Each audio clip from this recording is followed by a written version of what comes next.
Hi guys, thank you for coming back to my channel once again. I just want to encourage someone. If you are an adult who is a child abuse survivor, let me tell you something. You got to find a way to let go of the pain. You got to go to a therapist, talk it out with somebody, do something.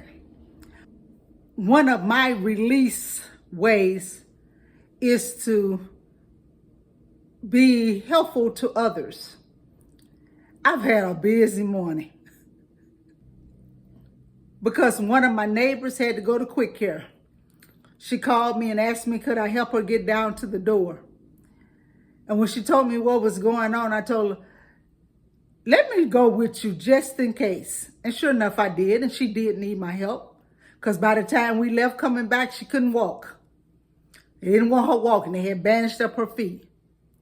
So I was able to make sure she got wheeled back into the building on her little walker. You know, the type that you sit down and wheel you back in. Another one of my neighbors around here, he had major heart surgery this past summer. And I have been rocking with him since he's been back at home. His daughters live in Georgia. And they were so afraid of what was going to happen to their dad when they went back to Georgia because we're in Las Vegas. I told him, I said, your dad is well liked around this building. Don't worry about nothing. We got him. And I have probably been at 95% of his doctor's appointments with him. And he goes to cardiac rehab. And I've been at 95% of those cardiac rehab sessions with him. The first video that I did, I was sitting out in the car while he was in there doing his exercise. I keep telling this man they're going to put him up out of there because he's stronger than them in there. But guys, I just want to talk to you today about some of the hurt that I experienced. Sometimes I don't even know how I'm still standing with all of the craziness that I've been through. But I'm still here. Thank you, Jesus. I'm still here. One of the earliest memories that I can remember when I was younger was I really didn't know my name because my mama always called me little lying black ass heifer. And I thought that was my name for a little while. When I say between her and my sister, all of the crazy things that they did to me, my mom, every time I look around, she was whooping me for something. I had PSTD before I became a teenager. She would take her anger out on me. She'd get up some mornings with whatever the hell was on her mind and just come and whip me out of my sleep. That's very traumatic. You're sleeping and somebody just starts whipping you with an extension cord. And I try to tell my brothers and sisters, y'all never experienced that because she always started with me. And because she started with me screaming and hollering woke y'all up. So y'all was woke if she whooped y'all. But me, I got woke up being whipped with an extension cord. And she always started with me. My mom never missed a beat to get me for something, for anything. She'd say, I'm going to get you. And when she said she going to get me, I never knew what she was getting me for. I just know that I was going to get it. The abuse that I experienced, my brothers and sisters didn't experience the type of abuse that I experienced. This woman act like she hated me. My sister act like she hated me. My grandmother hated me so bad, she treated dirt on the ground better than she treated me. She made such a big difference between me and my oldest sister,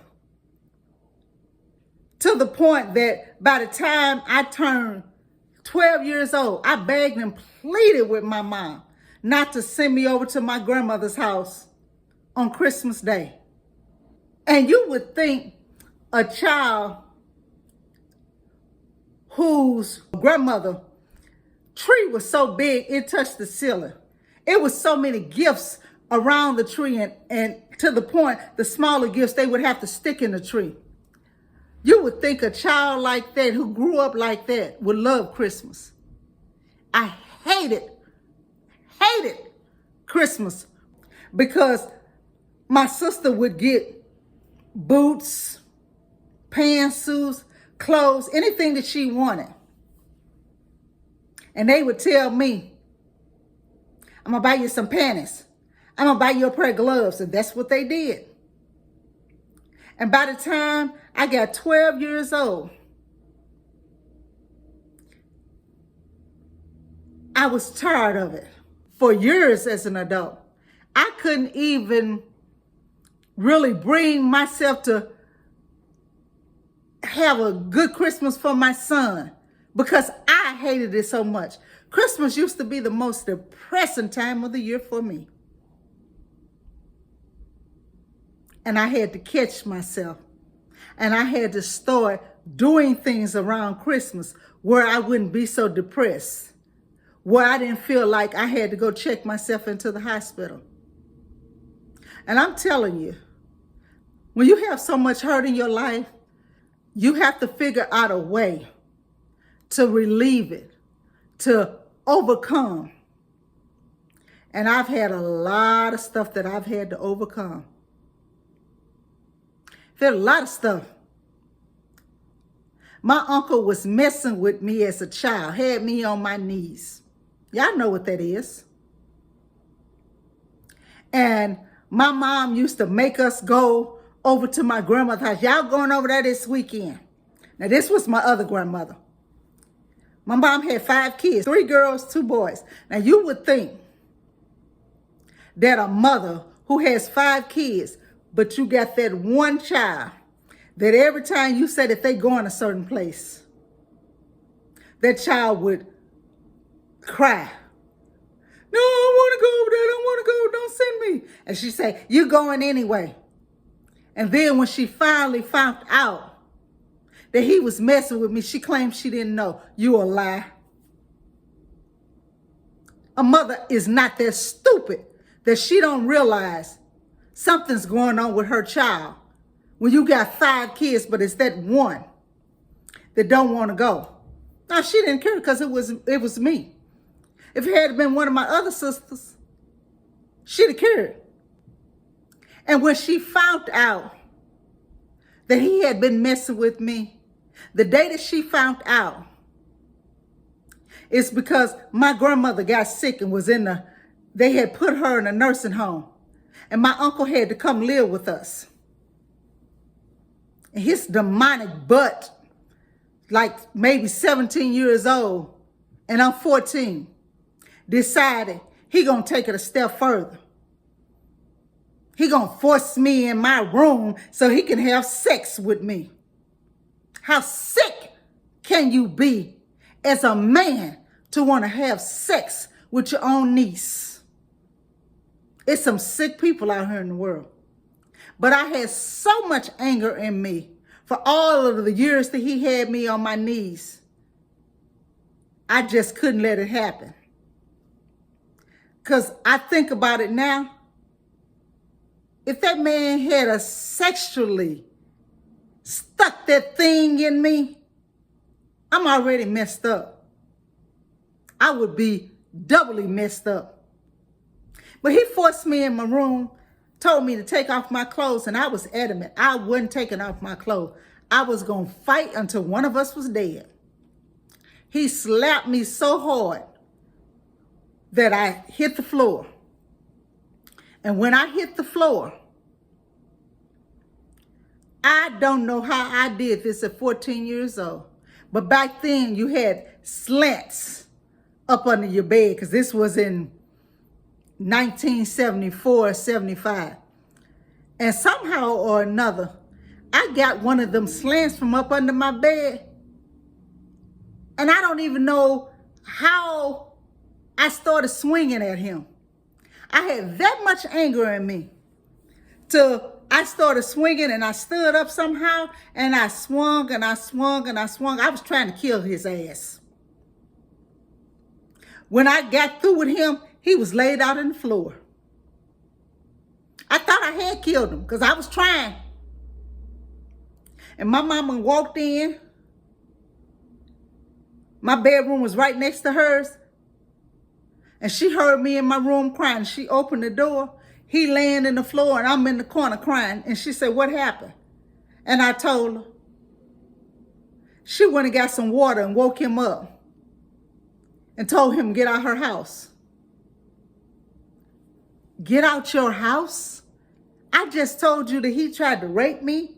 I just told you that he done had me on my knees since probably I was 5 years old, and you just tell him to get out your house? That's the best you can do? And then when I got grown and I would be talking about it, she would stop me. "We don't talk about that." I don't know what the hell is wrong with these black families where they want to try to keep things hush hush in the family. "We don't talk about that."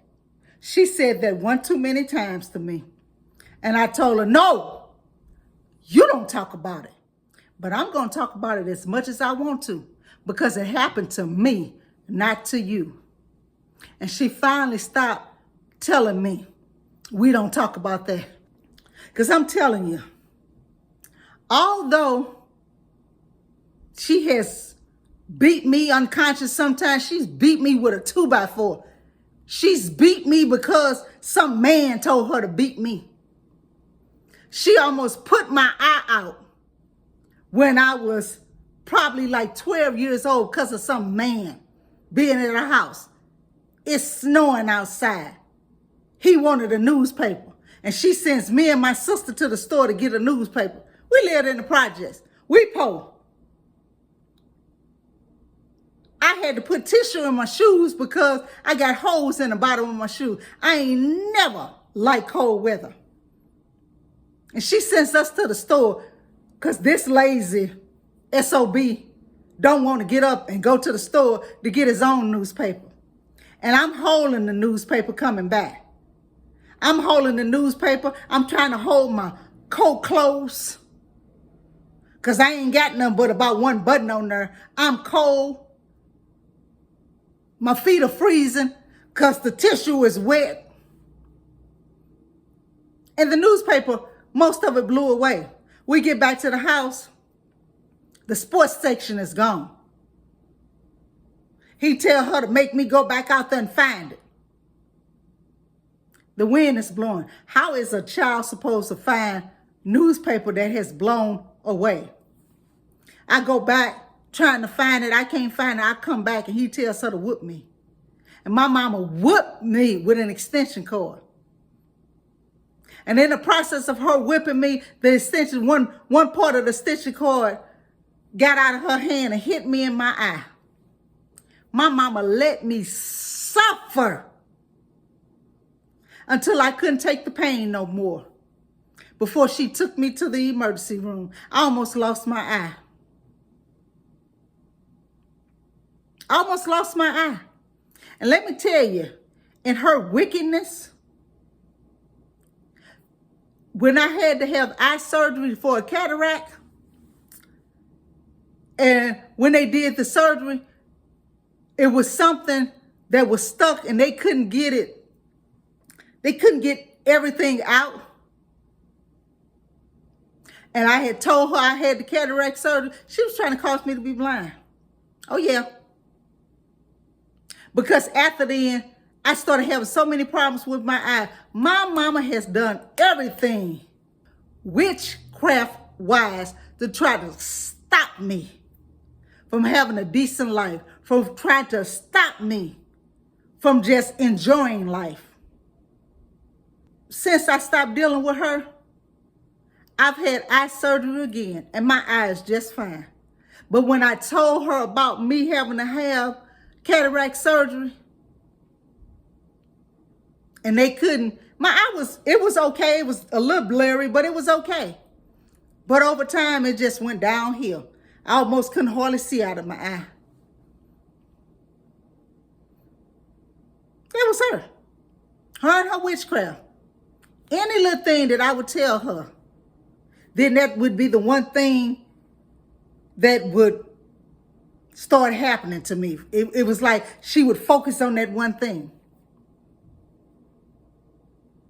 Well, let me focus on that so I can destroy that for her. Guys, you got to learn how to deal with stuff. You got to learn how to get away from people who are toxic. My sister was just as toxic as she was. When my sister realized that she could lie on me to my dad's mom and I would get in trouble, and that grandmother would whip my butt, she did. Every chance my sister got. If we were over that grandmother's house, she would lie. And I would get my butt beat. So I was getting my butt whooped from my mama and my dad's mom. Just getting the living daylights beat out of me. Just because they could. My dad's mom hated me so much, she used to tell me that I was going to grow up and be on welfare with a house full of babies. But it was her little precious angel that had all 4 of her kids before I had my one son. When my sister got pregnant at 16 and they come to the house, because my mom called them, they come to the house. My grandmother and auntie couldn't even get up the stairs. They fussing at me. But your little precious one is the one sitting in there pregnant. But y'all can't even make it in the door and up the steps. You're fussing at me. Don't you go get pregnant.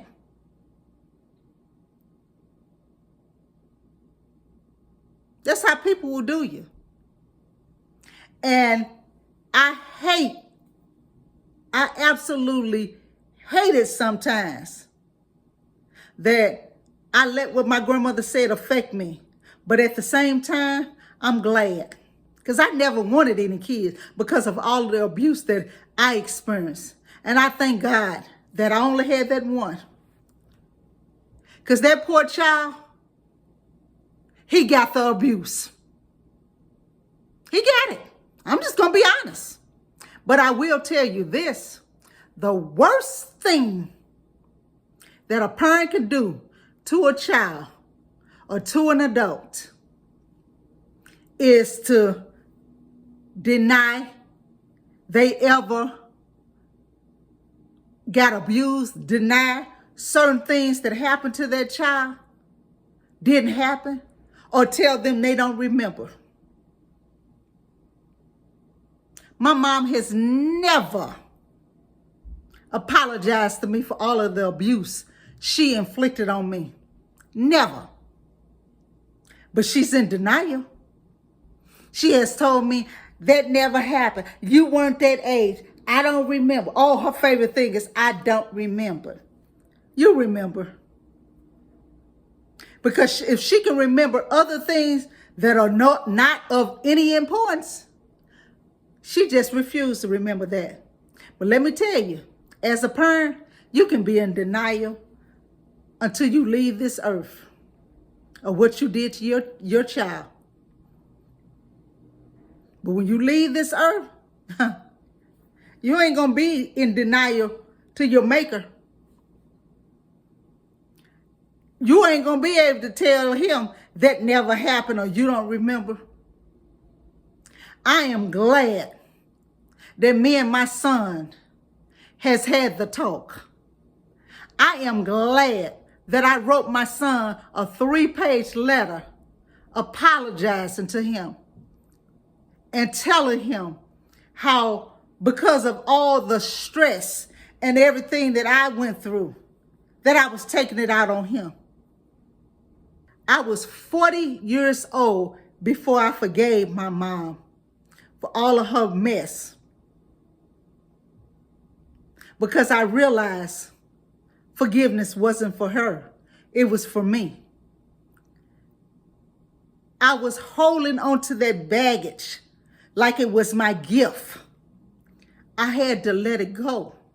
Not for her, for me. And I wrote her a letter and apologized to her for holding that against her for all of them years. And even then, she never apologized. She never once apologized. Never. And if you ask me, and if you ask a lot of childhood abuse survivors, they will tell you they are being doubly abused when the parents are in denial. If you know you have abused your child and you know, do me a favor and apologize to that child. Tell that child what you was going through. Tell that child, as a parent, you didn't realize the damage you were doing to them. Tell that child. That's the best thing that you can do for that child. Okay, guys. I'm going to let y'all go.